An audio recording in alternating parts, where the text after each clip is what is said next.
Découvert en 2004 avec son film L'Armée des Morts, Zack Snyder est très vite devenu célèbre avec 300, sorti 2 ans plus tard, adapté d'une BD de Frank Miller. This is Sparta! C'est un succès colossal que la Warner n'attendait pas et qui vaudra au réalisateur d'avoir quasiment carte blanche pour ses projets suivants.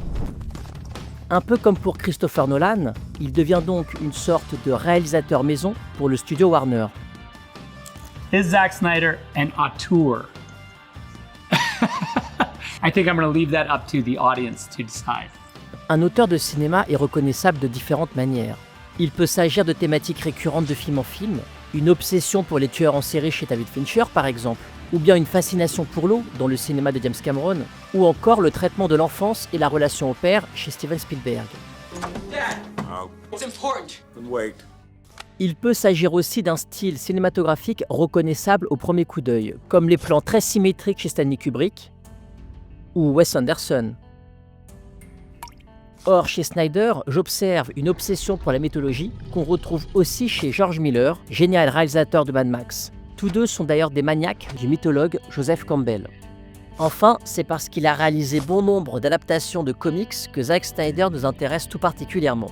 Mais pour bien comprendre de quoi il retourne quand on parle de Snyder en tant qu'auteur, je pense qu'il faut remonter à la source du cinéaste et dérouler le fil de son histoire.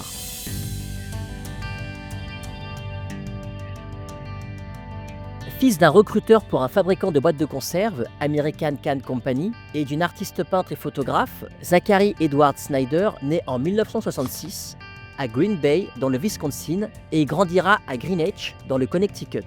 Snyder est dyslexique, ce qui lui posera des difficultés à l'école. À 11 ans, il découvre Star Wars au cinéma et c'est une véritable claque. First thing that just consumed me probably in 1977 was Star Wars. That's where I got my love of movies, and my mom bought me a Super 8 movie camera because I kept bugging her. You know, just started shooting a bunch of stop action animation films with my Star Wars characters. I would build some big sets for them. Quant aux comics, Snyder fut d'abord un lecteur des Tortues Ninja. Puis sa mère lui offre pour Noël un abonnement à Heavy Metal, adaptation du magazine français Métal Hurlant, revue pour adultes, beaucoup plus libre donc que Marvel et DC en matière de sexe et de violence. Sa mère pensait alors lui acheter un magazine pour enfants. My mother is pretty cool lady, slightly eccentric, and you know, I was always in love with fantasy art, and she got me the subscription to heavy metal, and she had no idea that it was an adult magazine. She thought it was for kids, so it. You know, I was in love with it. I thought it was because it's dark and sexy and crazy, and I think it kind of twisted me a little bit. So where does your love for these graphic novels come from? I don't know. I've always been a fan of just, I love fantasy art and, you know, sort of fantasy stories, and I love sci-fi, and so I guess, you know, it's just, I like mythology, you know. Les parents de Zack Snyder sont des chrétiens scientifiques et ils enverront leur fils à la Daycroft School, école d'obédience chrétienne scientifique, comme le rapporte un article de Devin Leonard en 2016 pour Bloomberg. Le christianisme scientifique, ou Christian Science, est un mouvement religieux fondé aux États-Unis en 1879 par la guérisseuse et conférencière Mary Baker Eddy. Dans son livre « Science et santé avec la clé des Écritures », elle met l'accent sur la guérison spirituelle lorsqu'elle écrit que les maladies n'existent pas véritablement. Pour elle, croire en la maladie, c'est alimenter son existence. Mais suivant l'exemple de Jésus qui guérissait les nécessiteux, la maladie peut tout de même être soignée par la prière à Dieu. On voit donc vite se profiler un grand danger avec cet endoctrinement, à savoir le rejet de la médecine traditionnelle, y compris pour des maladies graves comme le cancer. Je pense par exemple au leader de Metallica, James Hetfield, dont la mère était chrétienne scientifique et qui est morte d'un cancer quand il avait 16 ans, sans même avoir tenté de se faire soigner. Pour l'émission Joe Rogan Experience en 2024, Snyder cite un livre pour lequel il a toujours eu une obsession.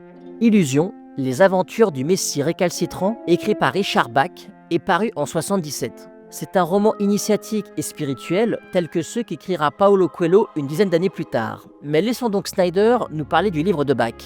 You know, I grew up as a Christian Zionist, and I Isn't that a book about like channeling? well, Illusions is about this. It's a book about this guy flying his biplane around in the 1970s, and he lands in a pasture because, like, in the 70s, he was part of this sort of. He would fly his biplane around, land in a pasture, and then sell rides for $3, like for 10 minutes, and that's how he lived. Right? He's just a gypsy pilot flying around the Midwest, and he happens to come across this guy who also is flying a biplane, who happens to be like a messiah, who happens to be like this super spiritually advanced dude who's on the run from, he doesn't want to be the messiah. He's like, it's called Illusions, The Adventures of a Reluctant Messiah. And it's about the two of them spending a summer together, just the one guy teaching him about, like, it's a shit job being the messiah. Like, don't do it. Because you know what happens to the messiahs in the end. Right. Yeah. Pour Snyder, la philosophie inhérente au roman de Bach est très semblable à celle de la science chrétienne. Et pour cause, le magazine Time du 13 novembre 72 nous apprend que l'auteur faisait lui-même partie de la science chrétienne jusqu'en 70. Ainsi, le Messie du livre dit à son disciple que s'il parvient à croire qu'il est un maître et qu'il connaît toutes les réponses, alors il sera un maître et connaîtra toutes les réponses. Ailleurs, on peut encore lire « Si tu veux vraiment ôter un nuage de ta vie, n'en fais pas tout un plat. Relaxe-toi un peu et ôte-le de tes pensées. C'est tout ce qu'il faut faire. » Facile à dire. On ne serait pas loin de la vérité si on disait que le livre prône la pensée positive et l'autosuggestion à la manière de la méthode Coué. Alors, pour être honnête, je n'ai pas trouvé que le roman brillait par son style littéraire. C'est essentiellement un dialogue entre deux personnages, et il n'y a pas tellement d'intrigue non plus. Le récit s'achevant soudainement sur la mort du Messie, tué d'un coup de fusil par un mécanicien l'ayant pris pour un imposteur. Plus tard, le disciple retrouve son maître en rêve, prêt à vivre une autre vie par-delà l'espace et le temps. Entre cette histoire d'aviateur et ces discussions qui se veulent philosophiques, il y a dans ce mauvais livre quelque chose du Petit Prince de Saint-Exupéry. On imagine néanmoins l'impact que ce roman a pu avoir sur un adolescent de 13 ans comme Zack Snyder, qui s'initie alors à la lecture et qui vient aussi de perdre son frère, Sam Snyder, décédé dans un accident de voiture alors qu'il avait 19 ans. Or Sam était un modèle pour Zack, un peu à la manière du Messie de Richard Bach, comme il le raconte à Joe Rogan. My brother passed away when I was 13. He got in a car accident, and he was like this incredibly spiritual dude. Anyone who knew my brother was like, that guy was the guy. He was the man. Like, you know, Sam Snyder was like, among his peer group was like, he was like, you know, in retrospect, like he was into Tai Chi and like, just like super cool 70s dude, right? Like, just, he kind of looked like Billy Crudup, right? Like Billy Crudup from like, you know, Almost Famous, right? Imagine that guy, like, but just like the coolest guy, you know, smoking dope, just being cool as hell. So when he passed away, I always thought like, okay, my brother just like tired of this world and went looking for another one, you know, like he was just like on a spiritual journey. But then like when you're 13 and you see like what that event though does to your family, your mother and father, you know, your sister, all of their friends, like the devastation that they feel.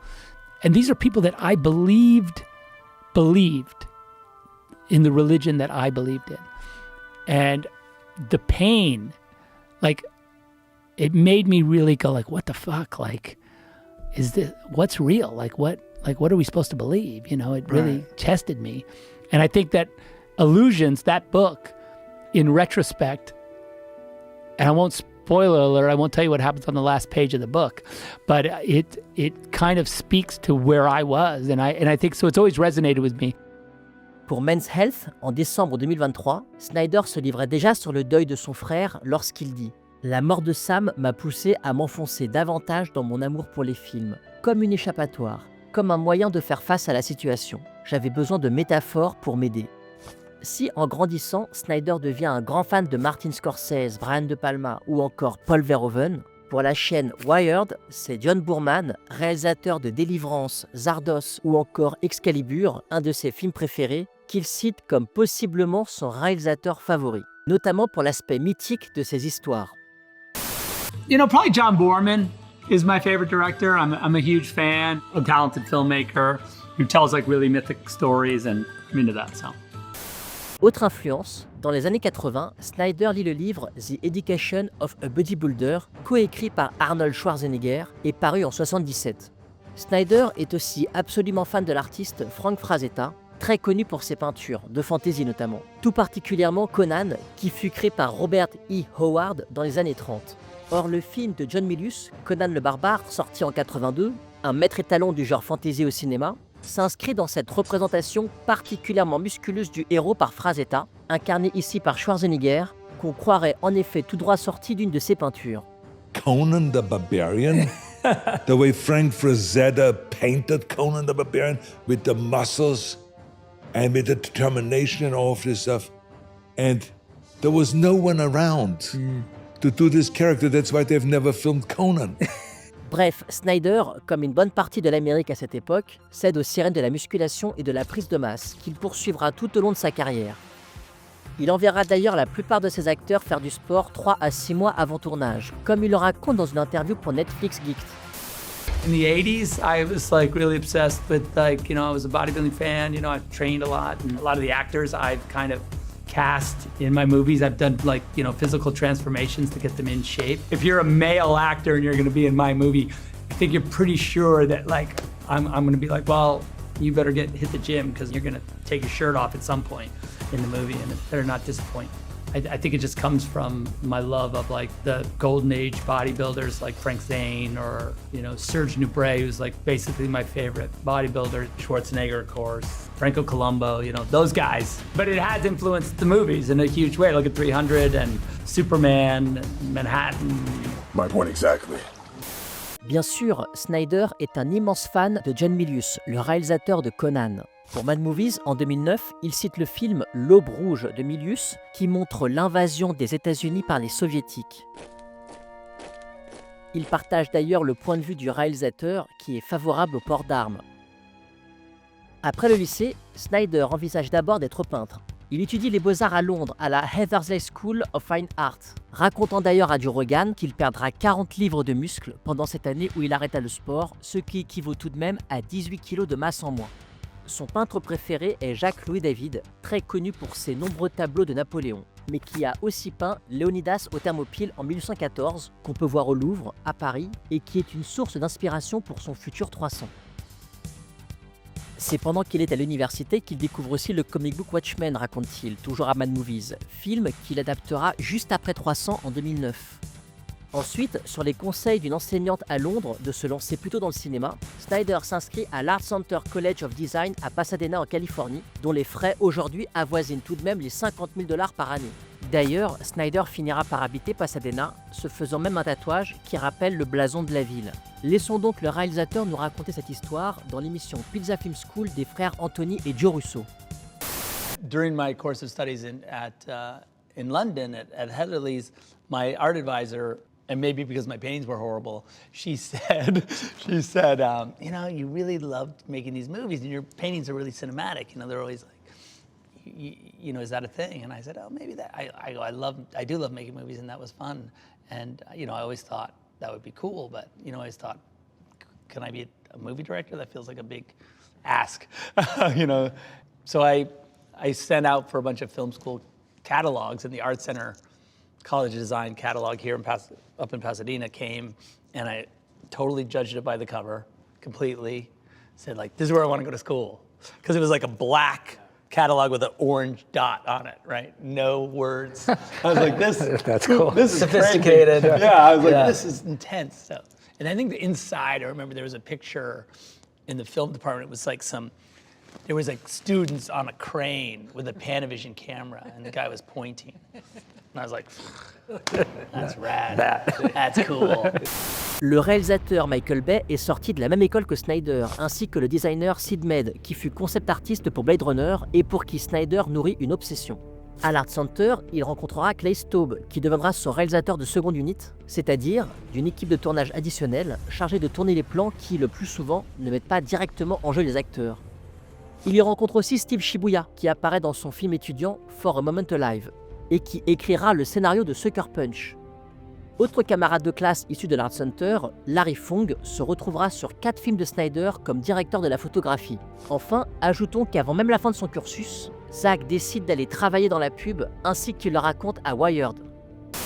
I went to film school to be a movie director, but about 3/4 of the way through my college career, I was talking to the head of the department, and he said, look, to guarantee yourself a job when you get out, if you made a bunch of TV commercials while you're here in school, you would have a reel and you could go get a job immediately. And when I got out of school, I went straight to work. 10 years of TV commercials. A lot of the Clydesdale Budweiser commercials for BMW, for Subaru. I've done commercials for Bose speakers. I've done commercials for pretty much anything you could think of. Il est temps maintenant pour Snyder de passer à la réalisation de son premier film. Après 10 ans passés dans la pub et les clips comme directeur de la photographie et réalisateur, où il se spécialise aussi dans les effets spéciaux numériques, Snyder se lance dans le cinéma. Il raconte d'ailleurs à Vanity Fair avoir refusé une première adaptation de comics avec le projet Mage, ou Mage, écrit et dessiné par le renommé Matt Wagner, et dont Disney avait acheté les droits pour en faire un PG-13. Mais en bon lecteur de heavy metal, Zack souhaitait plutôt travailler sur un film rated R qui offre plus de liberté en matière de sexe et de violence. Nous sommes alors en 2002. Il décline aussi le projet SWAT pour les mêmes raisons. At that time, I was a commercial director. I turned down SWAT. I was on SWAT, and I said, no, I want to make an R-rated SWAT. I want it to be hardcore. I want it to be like 300 with machine guns. And they were like, no, we don't want that. So I said, okay, that's fine. And I went back to making commercials. And I got this call from Eric Newman. He said, hey, what do you think of Dawn of the Dead? Is that zombies? I was like, zombies are cool. I like zombies. And he goes, I'm going to send you the script. So I got this James Gunn script, a remake of Dawn of the Dead. Read the script. I was like, okay, this could be awesome. I know exactly how to do this. Au début des années 2000, le zombie a le vent en poupe. Oh. Et ironie du sort, James Gunn, nouvel architecte de l'univers DC au cinéma, est l'auteur du script de l'Armée des Morts, premier film de Zack Snyder, remake du chef-d'œuvre de George A. Romero, sorti en 1978, et dont la plus grande partie se déroule dans un centre commercial. Mais passé les 20 premières minutes, Romero n'aime pas tellement cette version contemporaine des années 2000. Ça reste pour lui juste un bon film d'action. Il faut savoir qu'en 1978, les centres commerciaux, temples modernes de la consommation, étaient quelque chose de totalement inédit. Il y avait une pertinence dans la critique de ces lieux comme forme nouvelle d'un capitalisme s'adaptant à notre quotidien et modifiant nos habitudes au point de nous transformer en consommateurs zombies. Car oui, Zombie ou Dawn of the Dead en anglais s'assume pleinement comme une satire du capitalisme de son époque. Or, aujourd'hui, c'est plus encore par nos smartphones que celui-ci s'infiltre pour modifier en profondeur nos comportements. Notons aussi que dans le remake, les zombies courent, ce qui change toute la dynamique. Alors, s'agirait-il de l'accélération de ce même capitalisme dans les années 2000 ? Pour Fandom Wire, Shreya écrit que la principale raison pour laquelle Romero n'a pas aimé la version de Snyder est qu'il n'a pas réussi à capturer l'essence et le sous-texte fort significatif présents dans l'original. Or, toujours selon Dia, la même critique sera faite par une partie du public avec Watchmen, celle de n'avoir pas su restituer l'essence de l'œuvre malgré une fidélité graphique tout de même saisissante.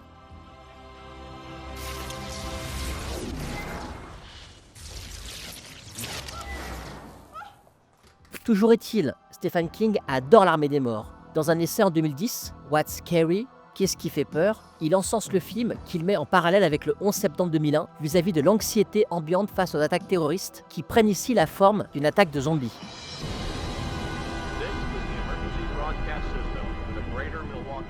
Cette réflexion sur les événements du 11 septembre 2001, on peut l'entrevoir aussi avec Watchmen, Man of Steel,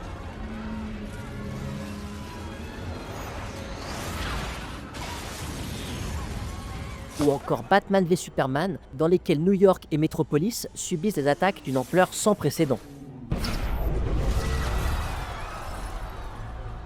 Il faut mettre en lumière que dès son premier film, et pour tous ceux qui suivront, Snyder met à profit ses compétences de dessinateur en réalisant lui-même les storyboards. I have drawn the storyboards for all the movies that I work on, and so I end up drawing probably about 5 months before I start shooting. Outil essentiel de communication pour le réalisateur, et tout particulièrement pour les séquences d'action, le storyboard permet de visualiser au mieux la scène à filmer, en plus d'être un guide pour le monteur. Il permet aussi de savoir plus précisément les éléments qui seront présents à l'image, ce qui fait économiser du temps et des ressources aux décorateurs qui pourront créer une partie restreinte du décor plutôt que le décor en entier. En dernière instance, le storyboard permet au réalisateur de tenir les délais et surtout de ne pas dépasser le budget. Alors, pour l'anecdote, Snyder a pour coutume, une fois son film fini, de faire ajouter une couverture en cuir à ses cahiers de dessin. Mais à partir d'Army of the Dead, sorti en 2021, c'est en digital qu'il dessinera ses storyboards. Un autre détail d'importance, c'est que dès l'Armée des Morts, Snyder est allé voir l'équipe d'édition DVD pour leur proposer une Director's Cut afin de booster les ventes du film. Or, nombreux de ces films auront par la suite une version Director's Cut ou Snyder Cut. Écoutons-le donc. What happens is, in the focus groups and in the studio screenings, people get ideas about the movie. And they're like, you know, it's too long. You've got too many shots of this. You need to cut that out. And what happens is, inevitably for me, the movie will get changed based on studio opinion and things like that. And I'll be like, okay, that's great. This is the movie we're releasing in theaters. There used to be a thing called DVDs. And I would go over to that department and I would say, hey, would you guys be interested in an extended or director's cut of this film? You can sell it alongside the normal version and people will maybe buy additional DVDs based on the fact that this is never before seen. And inevitably DVD will be like, that's awesome. We can give you some money to make it as cool as you want. The Snyder Cut of Justice League is the most on steroids version of that process. C'est juste après la réalisation de l'Armée des Morts, en septembre 2004, que Snyder épouse Deborah Johnson, avec qui il entretenait une relation depuis 2002 et qu'il avait rencontrée en 1996. On peut d'ailleurs lire son prénom écrit en lettres gothiques sur son avant-bras. Avant Deborah, un article du New York Times nous apprend que Snyder était marié à Denise Weber, une actrice avec qui il aura 4 enfants, dont 2 filles adoptées. Son fils, Eli, jouera même un petit rôle dans 300 et Watchmen. On apprend aussi qu'il eut une relation avec Kirsten Helin, qui fut sa productrice dans la publicité et avec qui il aura 2 autres garçons biologiques. Quant à Deborah Johnson, elle fut aussi sa productrice dans la pub et produira tous ses films à partir de 300 via la société de production Cruel and Unusual Films, dont le logo, avec cette écolière en cravate tenant un sabre japonais, anticipe l'esthétique de l'héroïne de Sucker Punch.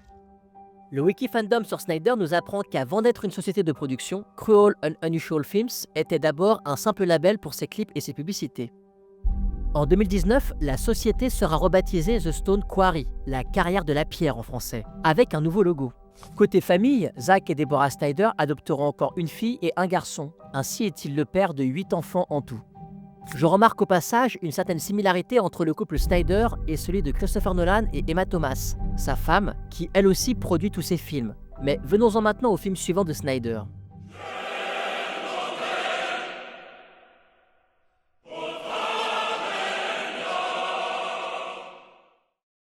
You know, for a long time I had 300 like on my coffee table at my house when I was making TV commercials, you know. Yeah, I was having general meeting with Gianni Nunari, who was one of the producers, and he was asking me about what I like, and he had that graphic novel in his office, like on his table, and I went, well, okay, you know what? If I could do anything, that book right there, I would make that. But at the time, we couldn't sell it. Well, what happened was I did Dawn of the Dead, and then from Dawn of the Dead, I was supposed to do I Am Legend, right? And I Am Legend was this movie that was at Warner Brothers that they were like, what do you think? And then there was some kind of crazy mix-up, and they ended up giving that movie to someone else.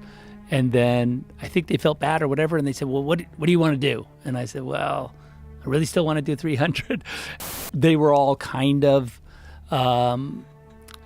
like, yeah, sword and sandals, yeah. Wasn't it the same time that Troy was being made? It was exactly the same time as Troy. And when we went to Warner Brothers originally with it, they literally were like, we have Troy, so why would we want this? We have Brad Pitt. Like, literally Brad Pitt is in our movie. I go, we're going to do something crazy. We're not even going to shoot it outside. And they were like, what? Okay, you're nuts. And I go, yeah, we're not going to go for one shot outside. We ended up going for one shot outside for this, when the Persian messengers are coming, that super high-speed shot where the horses are kind of coming over the hill. We shot that outside because we just couldn't get the horses going fast enough. It was too expensive. That was a low-budget movie, you know, we couldn't get... 300 was a low-budget movie? Yeah, because we shot it all on stage, 60 days. Like, that's like why there's no director's cut of 300 is because every frame of film we shot is in the... You shot that movie in 60 days? 60 days, yeah. It was wow. It was crazy, yeah. That's insane.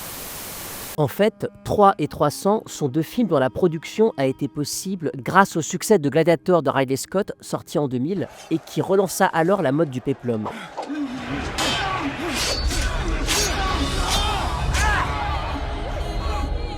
Et dans 300, il me semble aussi qu'il y a un emprunt à Gladiator dans ces scènes où la femme de Léonidas et son fils sont au milieu du champ.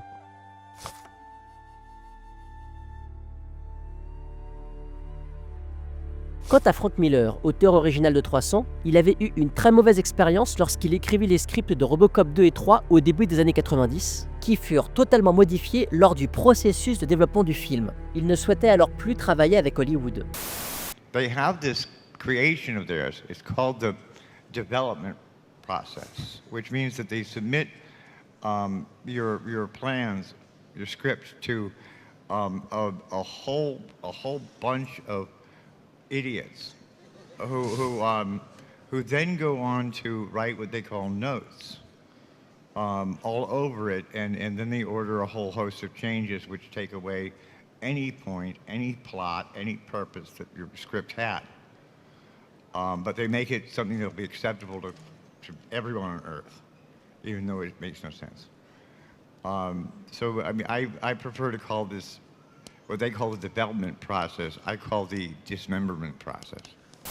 C'est Robert Rodriguez qui le convainc de revenir avec l'adaptation de Sin City en 2005 qui respecterait à 100% l'œuvre de Miller. Pour ce faire, le film est tourné entièrement sur fond vert, ce qui lui donne un côté hybride et expérimental. 300 s'inscrit dans la même démarche, bien que cette adaptation ajoute à l'histoire originale une intrigue concernant la femme de Léonidas, déjouant un complot contre sa personne, faisant d'elle aussi une héroïne, dimension féminine absente du comic book.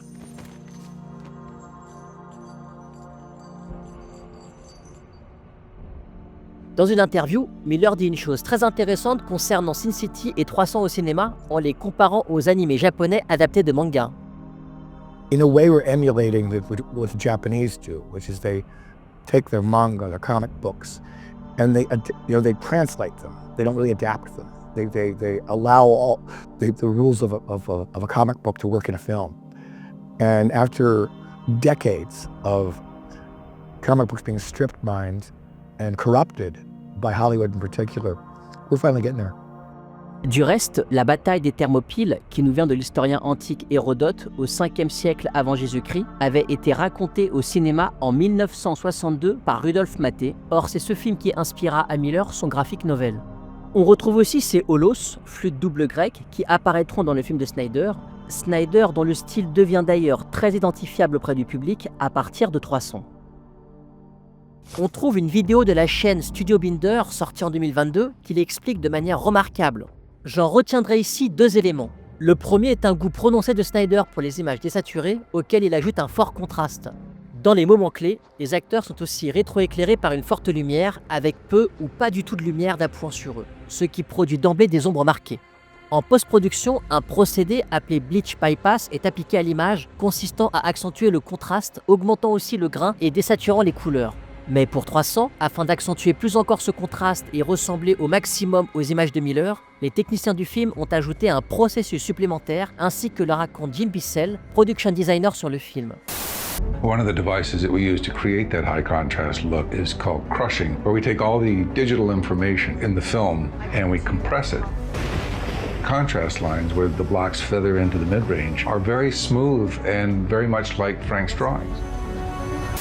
L'autre élément signature de Snyder est bien sûr le slow motion, dont l'emploi m'apparaît logique pour l'adaptation d'une BD comme 300. D'une part, il permet de rendre honneur au dessin de Miller, qui naturellement choisit de montrer Léonidas et ses Spartiates au moment où ils sont le plus iconiques dans leurs mouvements. D'autre part, le ralenti a la particularité d'intensifier le tragique, la romance ou encore la dimension épique ou violente d'une scène. Plus généralement, le slow-mo amplifie la dimension spectaculaire du plan. I get dinged a lot. A lot of people are like, you use too much slow-mo. I know that sounds weird to you guys. I don't know if that's a real thing. That's a real thing. And also it's like, I've always been asked like, well, why? Like why do you use so much slow-mo? I would say it's more intellectualized than it is premeditated, because it's always like, I'm like, oh, I really like this frame. I'd like to hang it. I like to, and by hang it, I mean, I'd like to stay with it, right? Yeah. And so It's that kind of thing. I think that in the early days when I would use it, it was much more premeditated and really designed, and now I like it as a tool. And maybe it's partly because the Phantom is so convenient and easy to you work can just with. keep going. Yeah. It's a lot of data, but who cares? It is, but you don't have to take all of it. You know? Yeah. Little trims. Yeah. Do you use motion control? I don't. I don't. Précisons ici que le motion control est un système qui, comme son nom l'indique, vise à contrôler un mouvement de caméra par ordinateur pour obtenir une extrême précision du mouvement. Quant à la caméra fantôme dont parle Snyder, elle est spécialisée dans le slow motion. La dernière en date, la TMX 7510, permet d'enregistrer jusqu'à 76 000 images par seconde en haute définition. Alors, pour en revenir à Snyder, il n'utilise pas seulement le slow motion, on parle aussi de speed ramping, qui consiste à jouer sur la vitesse en ralentissant les images, ou au contraire en accélérant le défilement des images pour ces scènes d'action afin de les rendre plus intenses et plus épiques. Une des plus réussies est peut-être celle-ci, qui utilise 3 caméras pour obtenir cet effet que là encore, la chaîne Pseudobinder décortique allègrement dans une autre vidéo. Il faut aussi savoir que le slow motion et son utilisation au cinéma pour magnifier la violence, une violence inhérente à l'histoire même des États-Unis, est évidemment largement antérieure à Zack Snyder, qui n'a finalement pas inventé grand-chose de ce côté-là.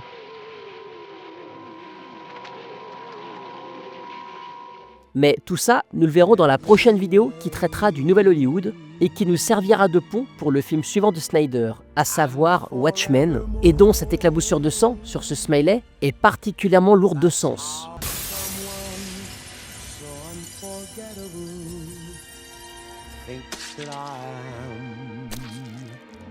Unforgettable too.